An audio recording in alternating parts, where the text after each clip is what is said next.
I'd like to call this informational meeting of the House Children and Youth Committee to order. Just a reminder that this meeting is being recorded. Please silence your phones and remember to use the microphone when you're speaking and the green light is on. To get started, I'd like to ask Brooke to please take roll. Chair McNeil, Here. Representatives Bellman, Boyd, Serrato, Here. Curry, Fleming, Genst, Hambidge, Howard, Here. Kazim, Krajewski, McAndrew, Nelson, Powell, Leave. Chair Joswiak, Here. Representatives Fink, Leave. Flick, Hogan, Leave. Grimkrupa, McKenzie, Leave. Allsummer, Leave. Rossi, Leave. Schlegel, Leave. Watro, Leave. Zimmerman. Leave. You have a quorum. Thank you. Mackenzie just showed up. The purpose of today's informational meeting is to bring awareness to the issue of children and youth homelessness. This week, November 11 to 15, 2024, is recognized as Pennsylvania Education for Students Experience Homelessness Awareness Week. To encourage schools, communities, and individuals to plan for and support assistance programs for youth experiencing homelessness as they look to complete their education. Friday, November 15, 2024, is recognized as Red Shirt Day. Pennsylvanians are encouraged to wear red to show statewide solidarity with children experiencing homelessness and their educators. Chair Josiak, would you like to offer remarks? Thank you, Chairwoman McNeil. I'm aware of the troubling rise in the number of children experiencing homelessness in the Commonwealth. But I want to thank the testifiers here today, and I look forward to hearing your testimony so our committee can gain helpful insights about this issue and work together for solutions. Thank you. Thank you, Chair Josiak. Rep. Curry sponsored House Resolution 563, which the House Children and Youth Committee reported as committed unanimously during our last voting meeting held on October 22nd, 2024. Rep. Curry, would you like to offer remarks? Thank you. Good morning, Chairwoman McNeil and Chairman Joswiak and members of the Children and Youth Committee. I apologize in advance for my raspiness, fighting this fall time allergies. Thank you for convening this hearing and for the opportunity to speak on House Resolution 563, which I am proud to have introduced alongside Representative Smith Wade L. And I just want to give a huge shout out to former Representative Donna Bullock for all of her work that she had done on this. And we thank you, Representative Bullock, for your continued advocacy as you work in your new role, which I know she will continue to do. H.R. 563 calls for the designation of the week of November 11th through November 15th, 2024 as Pennsylvania Education for Youth Experiencing Homelessness Awareness Week, and November 15th as Red Shirt Day in Pennsylvania. As you can see, a lot of us are wearing red today because we won't be here on Friday, but we encourage you, as Chairwoman McNeil said, to wear red on Friday, wherever you are back in your districts, and encourage others. The need for this Awareness Week could not be more urgent. 10 years ago, just over 19,000 students in Pennsylvania schools identified as experiencing homelessness. Today, that number has climbed to nearly 50,000. This alarming increase reflects both the growing instability faced by youth and the limited resources available to them, including access to services, difficulties with identification, and family instability that often puts students at risk of being displaced from their homes. While many organizations across Pennsylvania work tirelessly to provide shelter and essential services, the needs of unaccompanied minors, those without a parent or guardian, are too often unmet. Many shelters are not permitted to accept unaccompanied youth under the age of 18, further underscoring the gap in resources for these vulnerable young people who are trying to stay in school and succeed. Through House Resolution 563, our goal is to raise awareness, continued awareness, and encourage communities and schools across the Commonwealth to plan and support initiatives specifically aimed at students experiencing homelessness. We ask Pennsylvanians to join us in solidarity by wearing red on Friday, November 15th, Red Shirt Day, to show our collective support and commitment to helping these students achieve stability and academic success. In designating this Awareness Week and Red Shirt Day, we take a step towards acknowledging the challenges these children face and the shared responsibilities in supporting them. And before I end, I just want to say this, some of you have heard me talk about this before. This is specifically special to my heart because who you see sitting here today experienced some of this, which in my household, we didn't call homelessness, but we had to do couch surfing when we had serial evictions. And I will tell you, my mom doesn't really like me to talk about it, but she's not watching today. She lives in Maryland. I will say, you know, the importance of this advocacy is huge because when you have a place to lay your head at night that you know is steady, stable, and comforting, you will do better in school. When you do not have that, the levels of anxiety and instability raise up in your heart and your spirit, and it causes a lot more issues than we can even imagine for children. So I thank you for having this hearing today, and I thank you to all the advocates and everyone who's sitting behind us who take this work very seriously, because Rep. Curry would not be where she is today without this advocacy. Thank you so much. Thank you, Rep. Curry. We'll hear from the following panelists today. The panelists will share information related to homeless youth and educating homeless youth. We are joined by Brian Knight, Manager of Community Engagement, Homeless Children's Education Fund, Alyssa Weinfertner, Director, Philadelphia Emergency Services, Valley Youth House, Sonia Pitsy, Experienced Homelessness Region 3 Coordinator, Education for Children and Youth, Lincoln Intermediate Unit 12. You may start.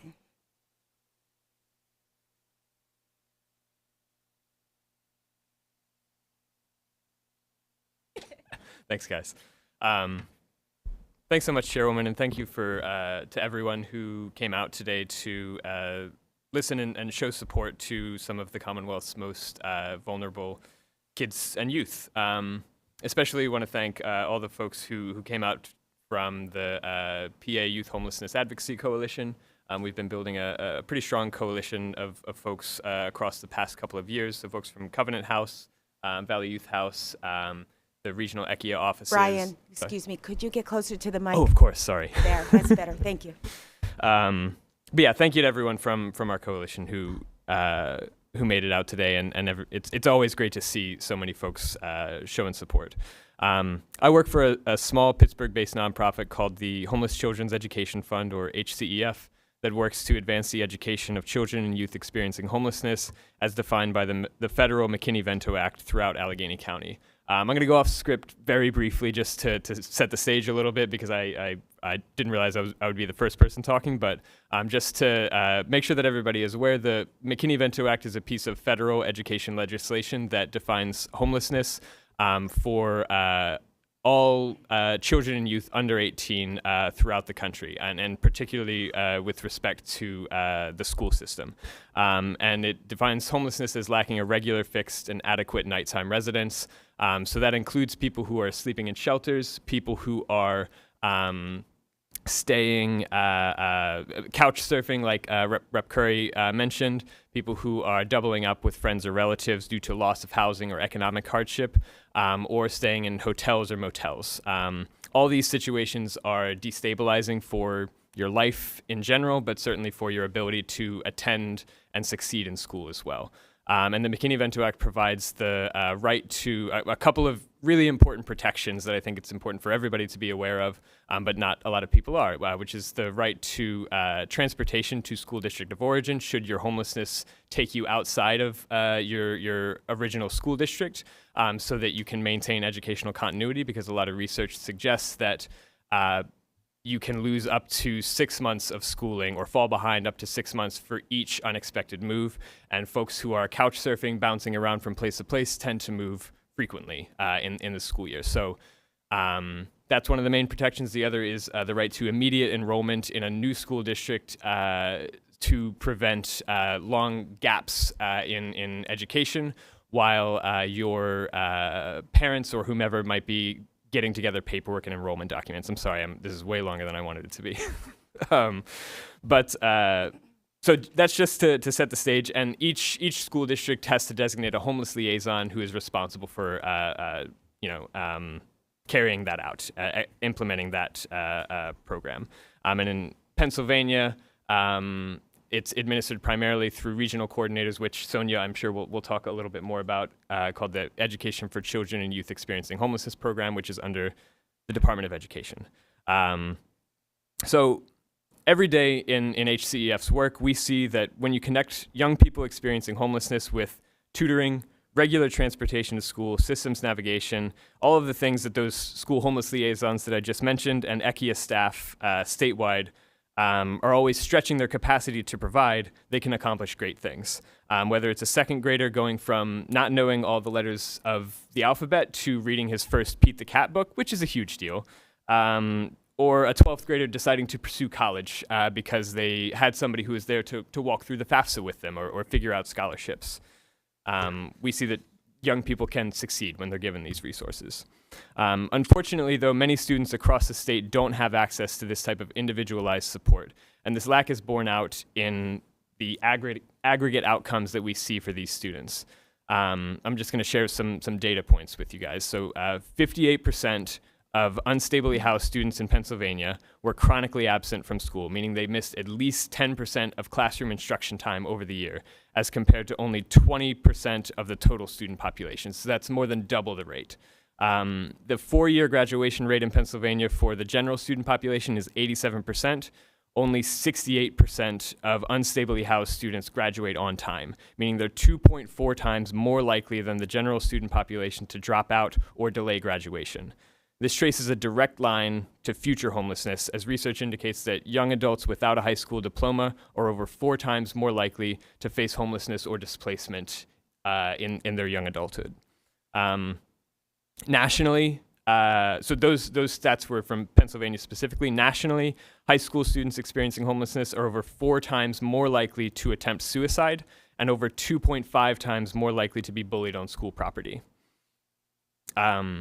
It's a platitude at this point, but one that I think it's always worth repeating, that every system is perfectly designed to get the results that it does get. These are the results that our current system was designed to produce as it is. But the good news is we've already laid the foundation to build a better one. Over the past 2 years, regional Education for Children and Youth Experiencing Homelessness offices and school districts across the state have been able to provide unprecedented new services and wraparound supports for students experiencing homelessness, thanks to a dedicated federal investment through the American Rescue Plan Homeless Children and Youth Funding. American Rescue Plan funds allowed schools to provide more flexible transportation options to families, decreasing the amount of school that students miss due to displacement. They provided the districts the opportunity to hire outreach workers dedicated specifically to working with unstably housed students and families to meet their unique educational needs. And they expanded preventative services like emergency hotel stays that keep people housed, having shelter. They offered a path forward for students across the Commonwealth, and we have a golden opportunity right now to keep moving along this path. When these federal investments expire in January 25, the legislature and the Shapiro administration will face a choice. We can let these programs die, consigning students to long periods of absenteeism while they wait for transportation or wraparound supports that districts simply can't afford to provide despite their best efforts.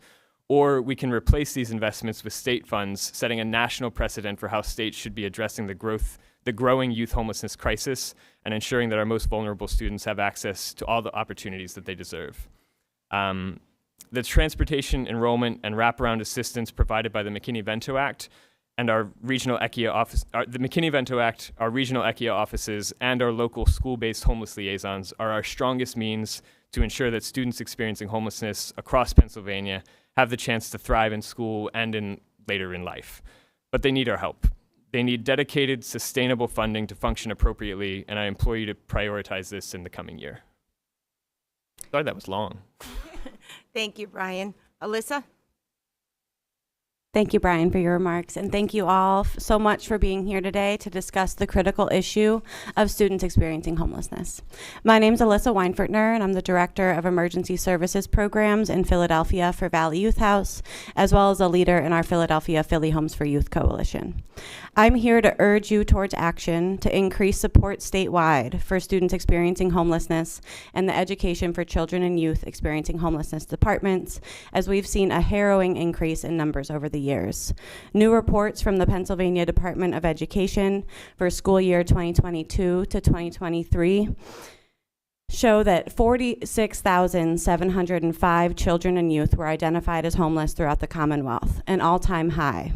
The number of children and youth experiencing homelessness has increased every year in Pennsylvania since 2015 by a total of 78%. From 2022 to 2023 alone, the vulnerable children and youth identified have increased 17%, with 90% of counties in Pennsylvania identifying more homeless children and youth.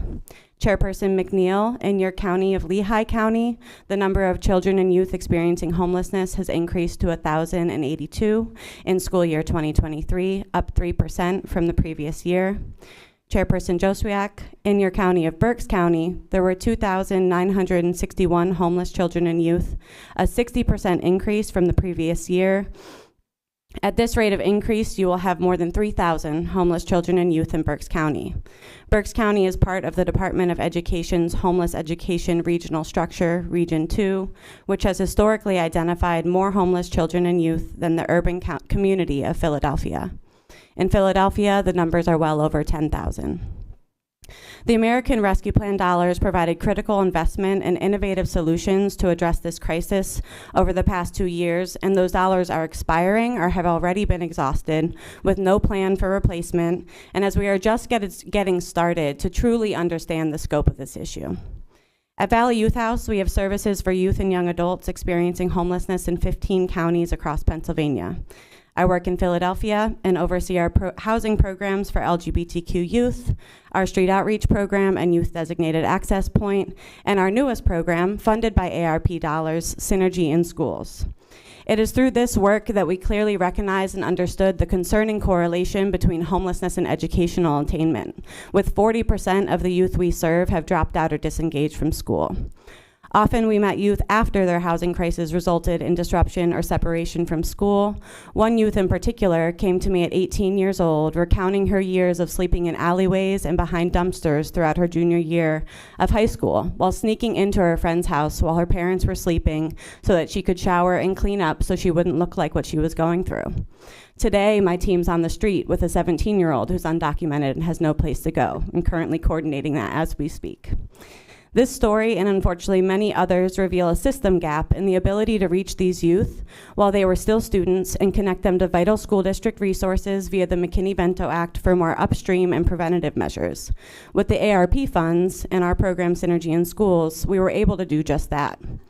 If these services go away, not only will we see a potentially inaccurate and misrepresentative decline in the numbers of students identified, more importantly, we will leave vulnerable young children and youth without services they need to address their crises and circumstances.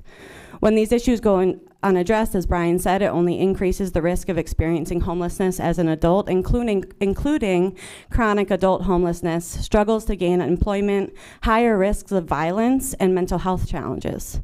Some may be wondering why these children, youth, and families don't get the housing services they need from the homeless services system, and it's an important question. Approximately 80% of these children and youth are living doubled up, couch surfing, or overcrowded, making them ineligible for housing programs through HUD. Others may wonder why the current system of the designated liaisons isn't enough. According to the Pennsylvania Department of Education ECHIA evaluation report from 2021 to 2022 school year, actually identifying if a student was eligible for homeless services was the most common barrier to school enrollment, academic success, and attendance. Many youth and families experiencing housing insecurity intentionally try to blend in, do not realize they're eligible for these additional resources, nor self-identify as homeless, and many are in fear of the involvement with the child welfare system if they disclose their situation. In Philadelphia, the homeless liaisons often hold dual roles, making it unrealistic for them to identify and engage students proactively. With hundreds of students on your list as a school counselor, is it reasonable to expect them to get to know every student's housing situation? There's evidence that many children and youth experiencing homelessness end up in the child welfare system, which costs our state and our communities tens of thousands of dollars. Additionally, many of these students will need housing assistance in the future if their situations go unaddressed in programs such as rapid rehousing or permanent supportive housing, also costing tens of thousands of dollars per person per year.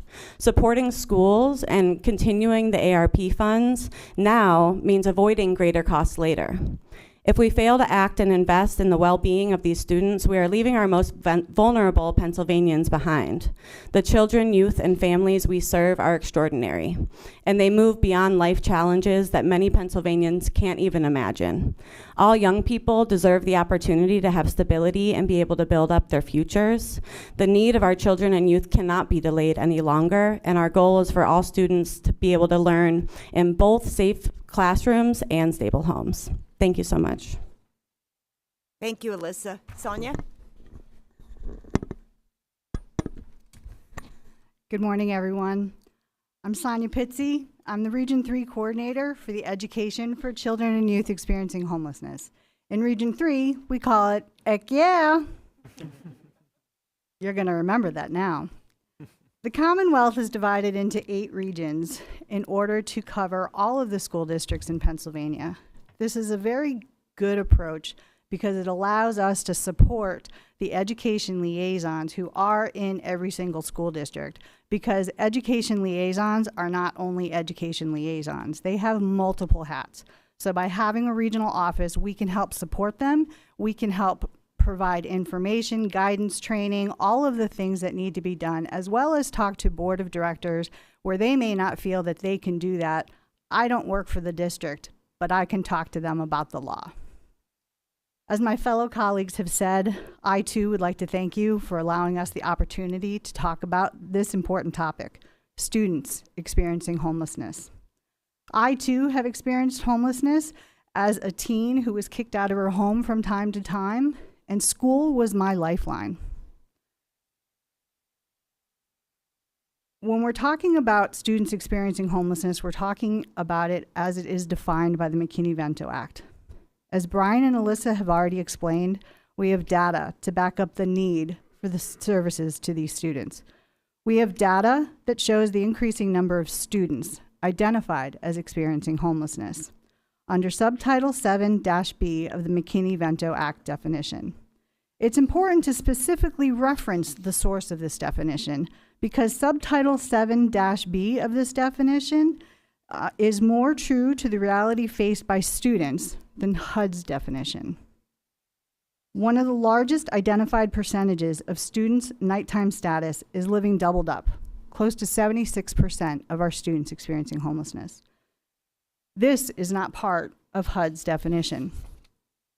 But I'm not here today to discuss that. I'm here today to give voice to the almost 47,000 students identified in the 2022-2023 school year.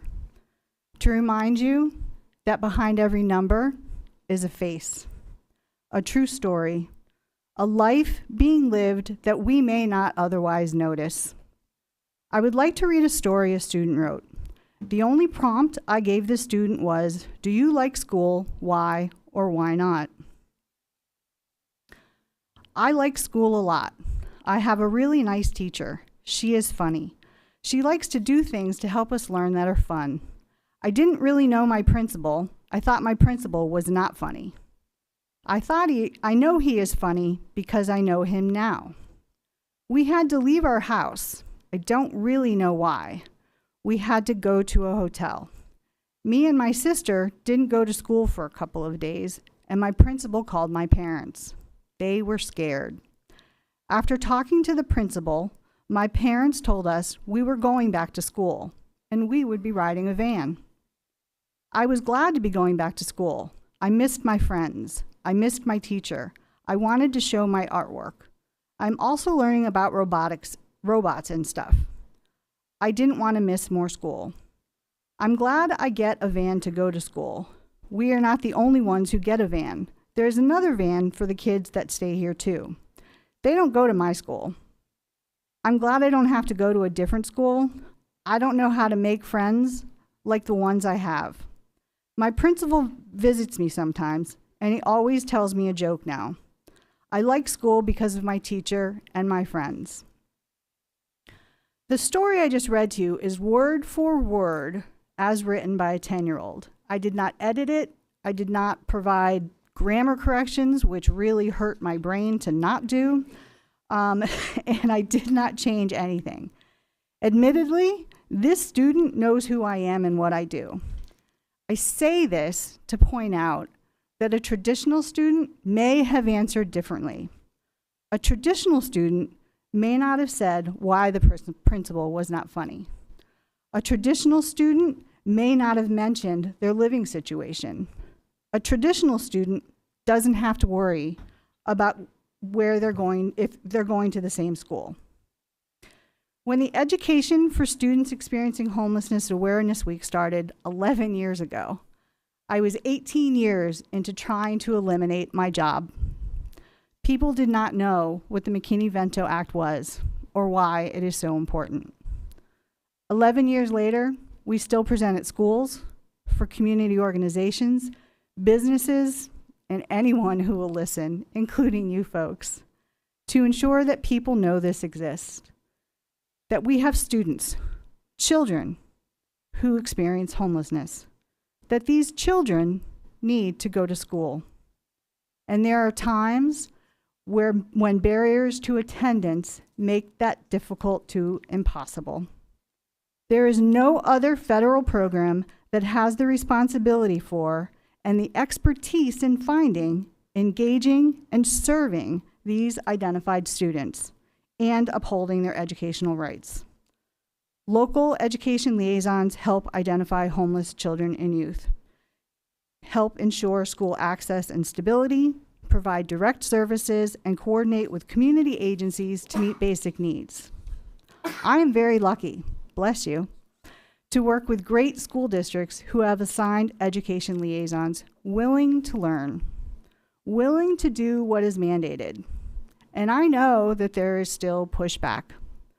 Pushback that money is being wasted because people make poor decisions. Why should we reward these parents or unaccompanied homeless youth by providing them free lunch, transportation to school, and to extracurricular activities? Consistency and stability have proven to show a student is better able to be present in their school day. Consistency and stability are crucial for ensuring student success, whether that be acing their homework or finishing the coursework required for graduation. Consistency and stability in school provide relief from trauma endured by students outside the classroom. Education is important. We can all agree. Let us continue to provide those services we need to provide so that children can be allowed to be children. Let the adults figure out the adult stuff. Let the students have the full experience of school, of participating in extracurricular activities, field trips, and school dances. Let us continue to increase the awareness of the importance of the McKinney-Vento Act. Thank you again for your time and your attention.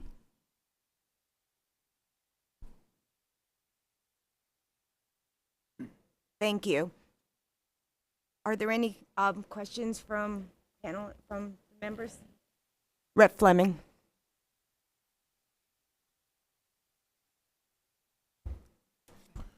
Good morning. Thank you all for testifying today. I really appreciate it.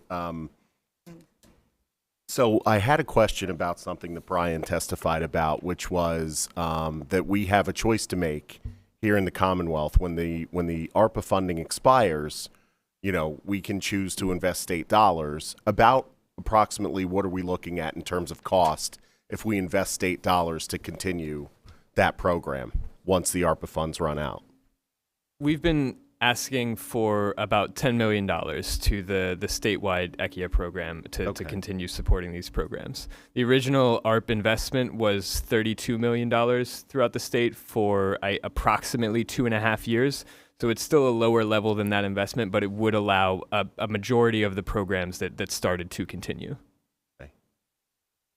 Thank you. And then, aside from McKinney-Vento, which is a federal act, what can we do here in the Commonwealth? Could we do, from a legislative standpoint, could we do something to enhance McKinney-Vento by law or by statute on the state level? Or how can we support the work that's going on and try to take care of our vulnerable youth experiencing homelessness?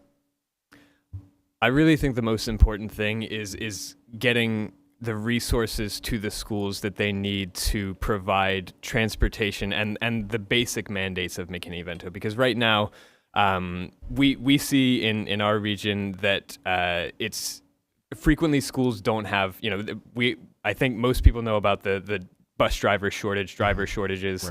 Right. They need more drivers. They need people who are able to provide transportation to students from school district of origin and they need people who are dedicated to full-time to the role of homeless liaison. Right now, most of the homeless liaisons in school districts are social workers with 500, 600, 700 other students on their roll. So they don't have the time to build the relationships with everybody that they really need to do to find out what each individual family needs and provide the wraparound supports, provide the transportation in a timely way that they need to.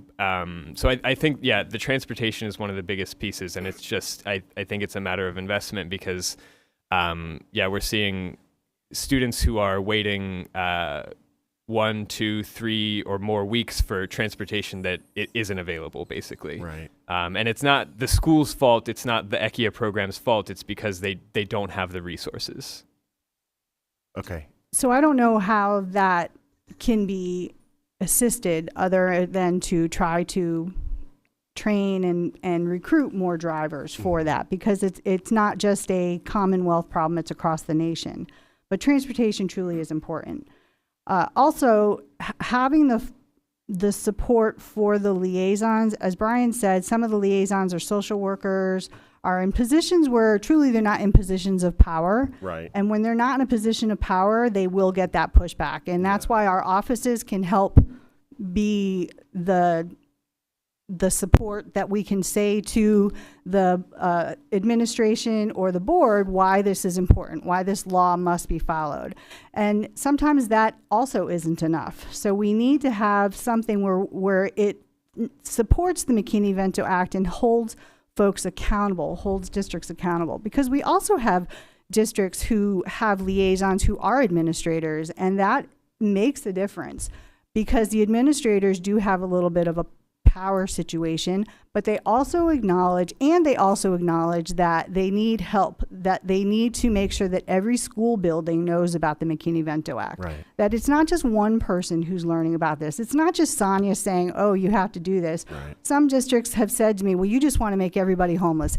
Yeah, I want to get a stipend. That's what I want to do. Right. So, and also really supporting the unaccompanied youth aspect of it, because a lot of people will give grace to our younger unaccompanied youth. They will say, oh, well, they're younger, it's not their fault. But when they find out it's a teenager, there's a lot of bias, there's a lot of judgment, and there's a lot of people who will say, no, they're teenagers, they need to follow the rules. And unless you live in the home 24/7, you don't know what's going on in that household. Absolutely. As I said at the beginning of my speech, I was a teen that was thrown out every now and then, and that was because my Filipino mother didn't want the tomboy daughter, and when my father left, she was like, you're not welcome here. So I needed school as my lifeline. Right. All of these students like their school as their lifeline. As this 10-year-old stated, he doesn't know how to make friends that he has now if he goes to a different school. Right. So we just really need to have further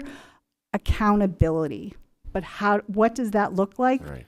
I think that looks like more conversations to figure that out. Yeah.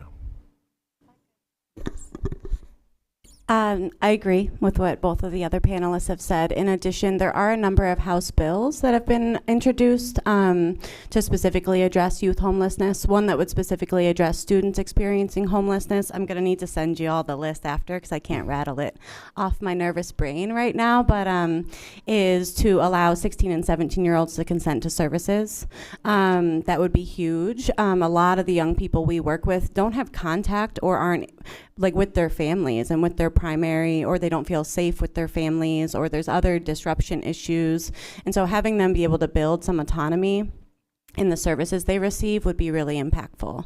I think the other piece that we're also advocating for on a Philadelphia level is to truly put together a task force on youth homelessness. This issue is growing, and it intersects so many other challenges that, again, we spend so much money fixing later. We're a very reactive society. Right. If we're able to be proactive about it, I think we need a statewide task force to truly work on this. We believe youth homelessness and student homelessness, we can end it. While it's a big number, it's doable. There's some really good examples of states that have done this. Washington State is one of them. Colorado is another. So I urge y'all to look into those models as model states of what they're doing to address this issue. Thank you. And thank you all for the work that you're doing. And thank you to the advocates and folks in this community who have shown up today. It's really important to hear your stories and, more importantly, what we can do to help. So I really do appreciate it. And the consent to contract bill is House Bill 730. I'm not sure if it's been reintroduced or needs to be reintroduced. It was in the 23 session, 730. Thank you. Before we continue, I'd like to acknowledge that Reps McKenzie, Rossi, Zimmerman, Smith, Wade, and Krajewski are in attendance, and Rep Kazim is online. Chairman Joswiak. Thank you. Thank you very much, Chairwoman. Mrs. Was it Weinfurtner? Is that how you say that? Yes, it is. Okay. I'm a little disturbed about your numbers here for Berks County. They seem extreme. But when I refer back to your chart, you have on here for Berks County for last year 4,122 homeless people. When I add that up, it comes out to 2,099. How do you get those numbers? I would like to tag in a colleague who's my numbers guy, Joe Willard. Microphone, please.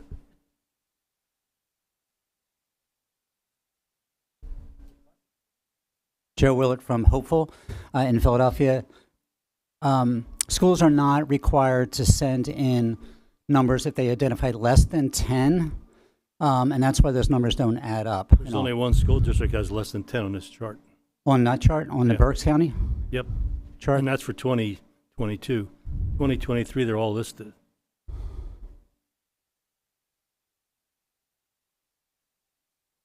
You got all the school districts. You got the 18 school districts and the Berks IU. But when I add the numbers up for 2023, it comes out to 2,099. And by your numbers from 22 to 23, it's only 72 students increased. So I'm just wondering, where does 60% come from? And you have in here 2,961 in Berks County. That's just incorrect. Good question. It comes right off of the Department of Education's website. I'll reach out to them and see if I can get a response for you. Yeah, but who added this up? I mean, I'm not a mathematician, but I added it twice. Right. Yeah, like I said, it came from right from the education website. So I don't know who added them up. Okay. You didn't add them up? No. Okay. Then the other question I have is, we're seeing an increase. What's the reason for these increases? I'm one of the, just to add to that, when I'm looking at the Berks County chart, it seems like the city of Reading and the surrounding municipalities seem to have the higher number versus the rural areas. You know, in my district alone, I looked at those, there's only 4 or 5 kids increased, which is very low, and I'm glad to see that.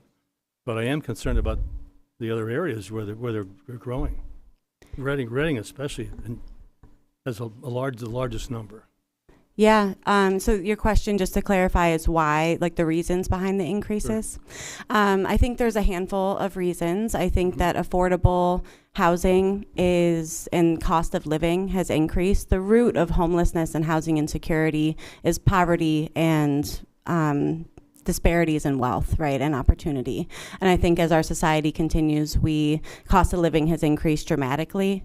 I'm not as familiar with Berks County in regards to services, so I'm not sure if service landscapes have affected that. I know for Philadelphia, as we increase services, we will see numbers increase, right? And I think that that's important to note, that in order to get the data collection on this alone is very complex, and I think we need a better coordinated system to be able to track this.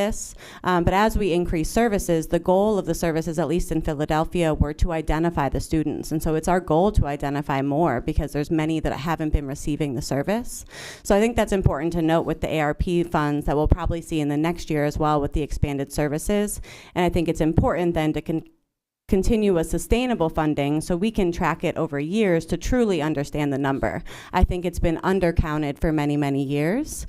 So I think they can vary by those numbers for many different reasons, but I do think that our housing landscape and cost of living and eviction rates have really spiked in the past 4 years, and that's the root cause of a lot of homeless situations. I will also say that HUD defines it very differently. So because of that, we have seen an increase in our doubled up and our folks who stay in hotels on their own because that is not covered under HUD. And we as McKinney-Vento workers know how to find those situations. So I will go to Motel Row on 83 and visit a family to do an outreach to give them items, hygiene items, food, etc. And they'll say, oh, I just spoke with a family next door. They just were kicked out or something happened. Can you talk to them? Absolutely. So word of mouth has definitely helped with that for us to be able to better identify. I can't stress enough how the exorbitant house and rental rates have gone up. It's amazing to me how anyone, let alone someone who has on low income, can afford to rent or buy a home. So that is also something that is a reason for homelessness. Domestic violence is a reason that people tend to not think about.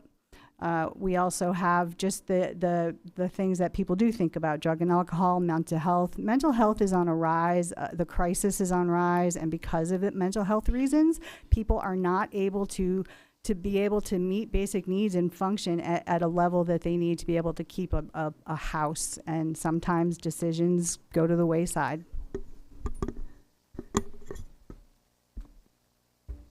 Thank you. Representative Flick. Thank you to the testifiers, and thank you to everybody in attendance today. I know you took a lot of time out of your schedule, so thanks for being here. Just one or two questions. Sonia, maybe first, thanks for sharing your personal story of being kicked out. And I don't know where we are with legislation, but what we're seeing in my home school district in the Williamsport area is when a kid gets kicked out of his own house, they might couch surf in a different district. They go across the river in a different school district, and when the current school district finds out, they don't want the kid anymore. You have to be a resident of that school district. That's completely wrong. A kid goes to school for 11 years and just wants to graduate, and that is his or her lifeline. We have to do something. So even though that child who's homeless and is couch surfing at grandma's house in one school district, then at the girlfriend's house in another school district, they need to be able to stay in their safe haven, finish out their basketball season or their stay with their 504 plan or whatever the case may be. So I guess I'm just looking to see what your thoughts, if you agree with that, the three of you, or how you've handled that in the past. I absolutely agree with that. And that's why I've said I've now spent 29 years trying to eliminate my job, because the McKinney-Vento Act specifically says they're allowed to stay in their district. So that's where I think the pushback of judgments and bias happen.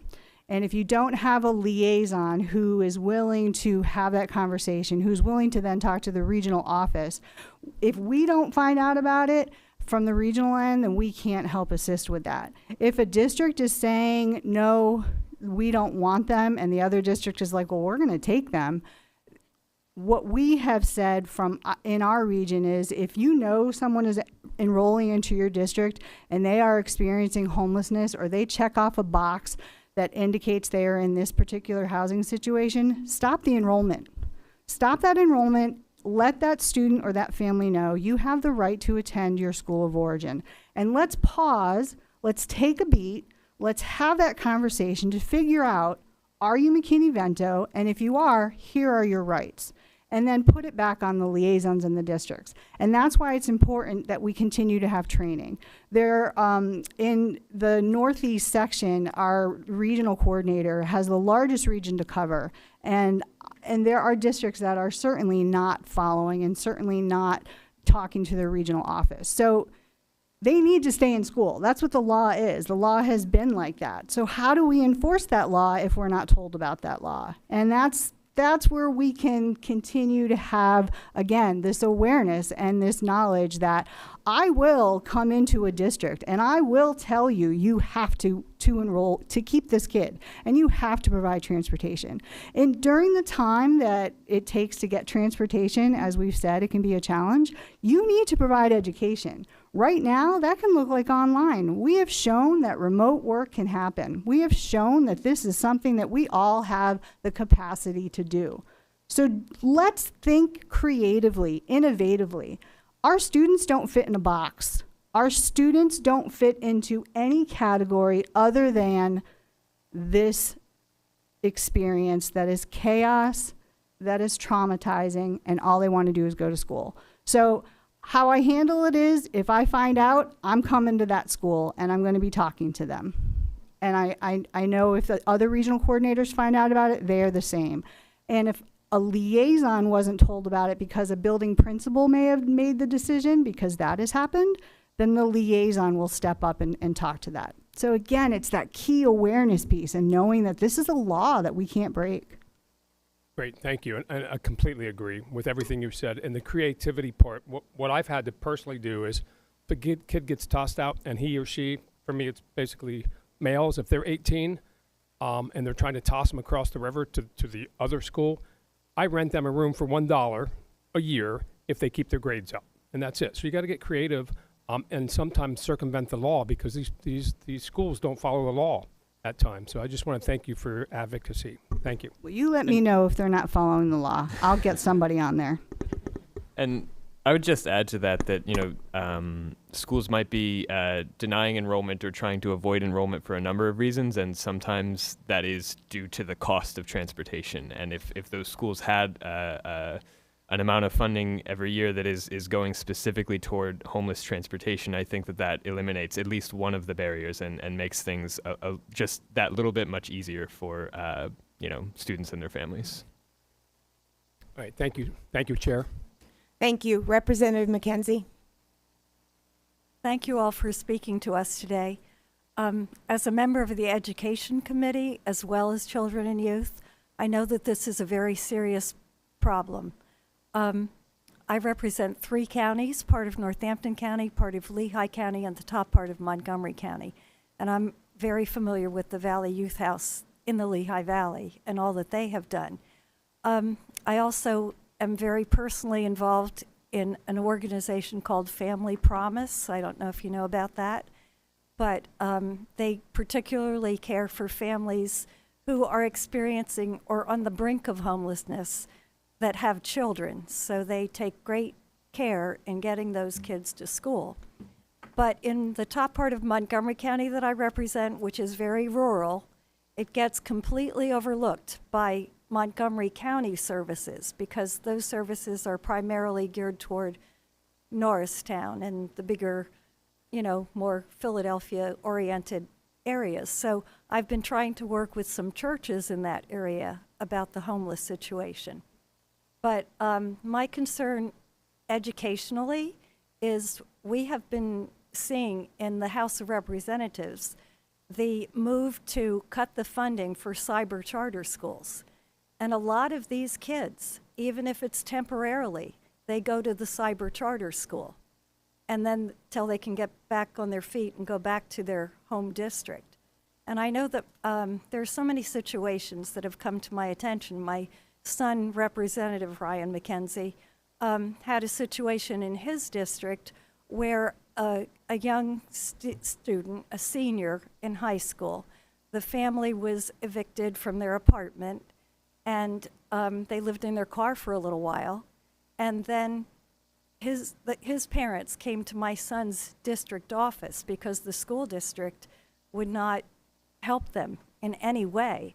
And they finally found an apartment a few miles away in a different school district. And this kid was an excellent student and about to graduate, and he was going to miss everything senior year. So my son, the state representative, had to go to the superintendent of the school district and lobby on his behalf to allow that kid to finish in his school. That should not, I mean, that's not the role ordinarily of a state representative. I mean, we do everything we can for our constituents, and he was happy to do that. But again, I serve on the education committee. I like the cyber charter schools. Any way that a child can get their basic educational needs met is what I'm striving for. And I wish in Pennsylvania that we had school choice so that that kid who got shut out of his school could easily go to another district school. Something has to change because as we see this problem growing, and it's an enormous problem in the top part of Montgomery County, these children are, they may go to the cyber charter school, but then with all the shifting and changing in their lives, they disappear. Mm-hmm. Some of these kids are literally out of the realm of existence to, people in authority. So I think it's a very tragic situation, and I would like to see major changes to address this. The answer is not always money. Sometimes it is just more of an open thought process that people would be willing to change. And I would like to work toward that goal. Thank you. I would like to work towards that goal too. I'm all about let's have a conversation because we have to be creative. There's no reason that a student can't stay in their same school district if they're experiencing homelessness. There's none. There's a law. There's a federal law. It supersedes state law. So if they're not following that law, then we need to figure out how to make sure our districts are following that law. Because consistency and stability show that they're going to have educational success, that they're then going to be able to have adult success. So if they're transferring to go to cyber charter or to go to this district or this district several times a year, as Brian stated, they're losing up to 6 months every time they transfer.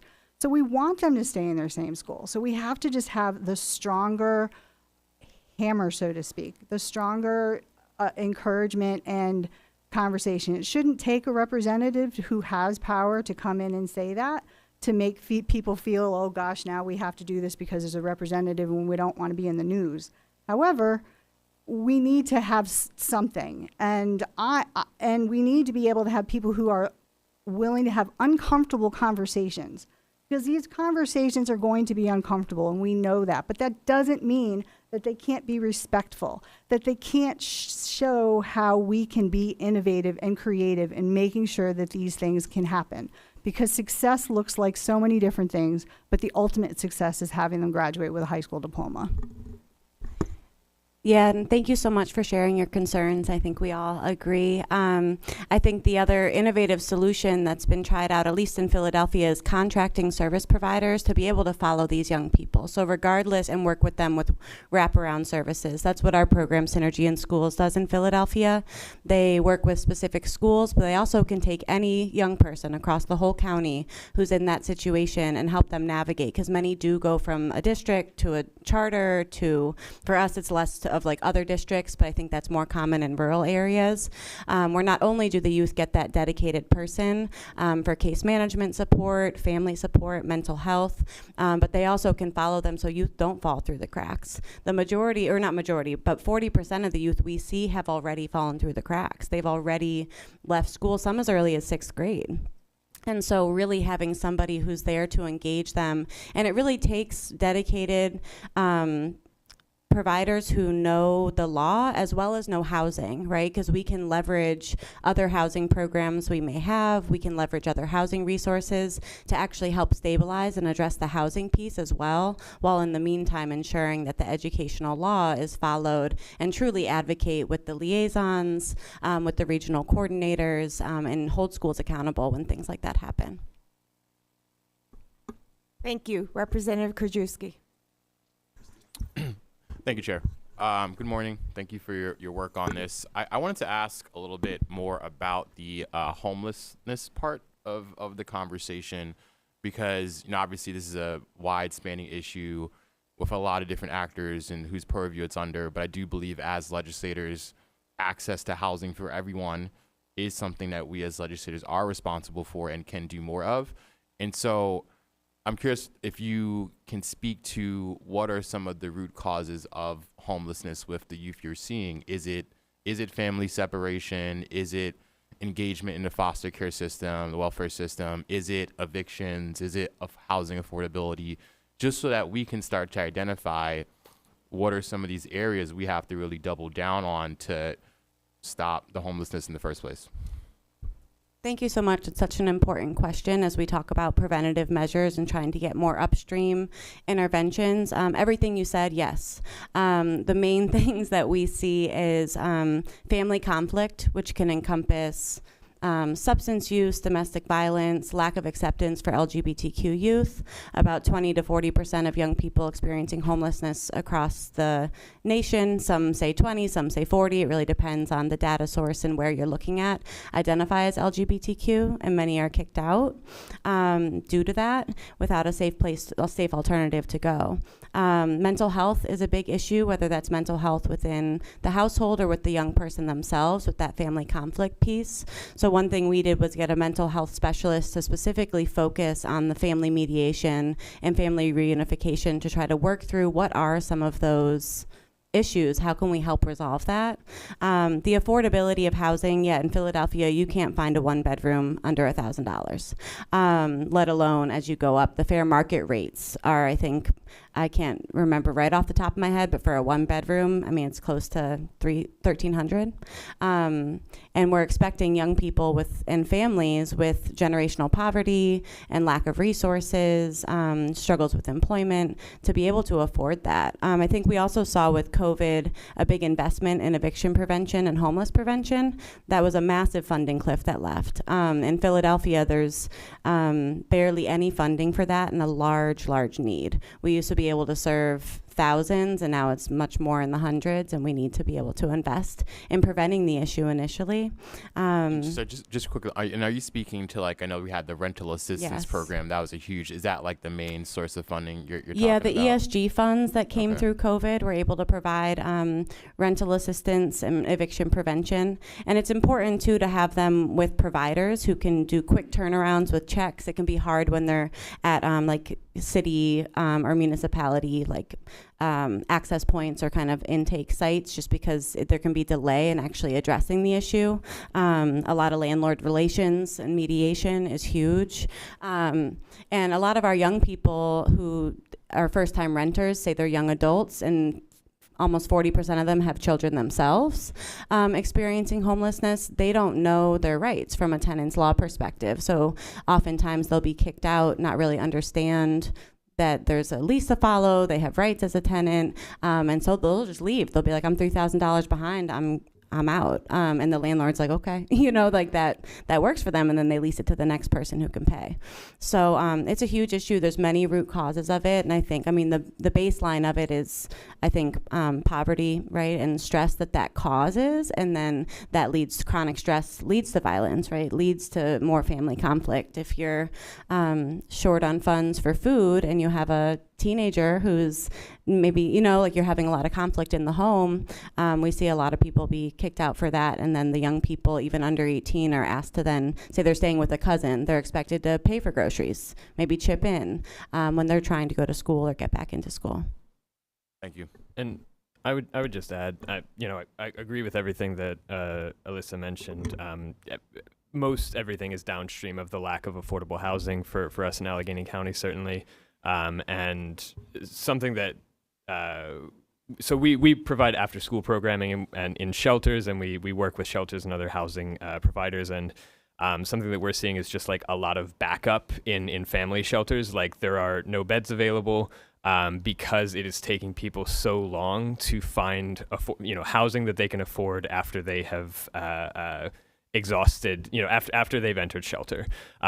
So there are not shelter beds because it's taking people so long to find affordable housing, which means we're having to find alternative means of putting people up when they have no other personal options. All of those have been exhausted.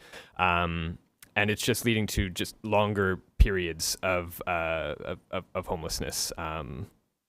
So I think it's when we've worked with families, like 6 months to 6 to 8 months would be like a relatively short housing search for the type of affordability that they're needing in Allegheny County and Pittsburgh right now. And that's something that like our county is directly saying to families as they're getting started and it's expensive to house people for that long in shelter systems. So it is much better to have naturally occurring affordable housing in regions to prevent those sorts of costs. And And I would also say that for our unaccompanied homeless teens, running away is not illegal, yet cops still get called and schools then have to be put into a position where they're trying to figure out, we just want to educate these students and we also want them to feel safe. If they continue to run away because cops go and pick them up and then return them to a place that's abusive and children and youth says, no, we don't find any reason why they can't stay here, and yet we have seen why they shouldn't be there, and they run away and don't want to go to school because cops are going to go there, we need to figure that out.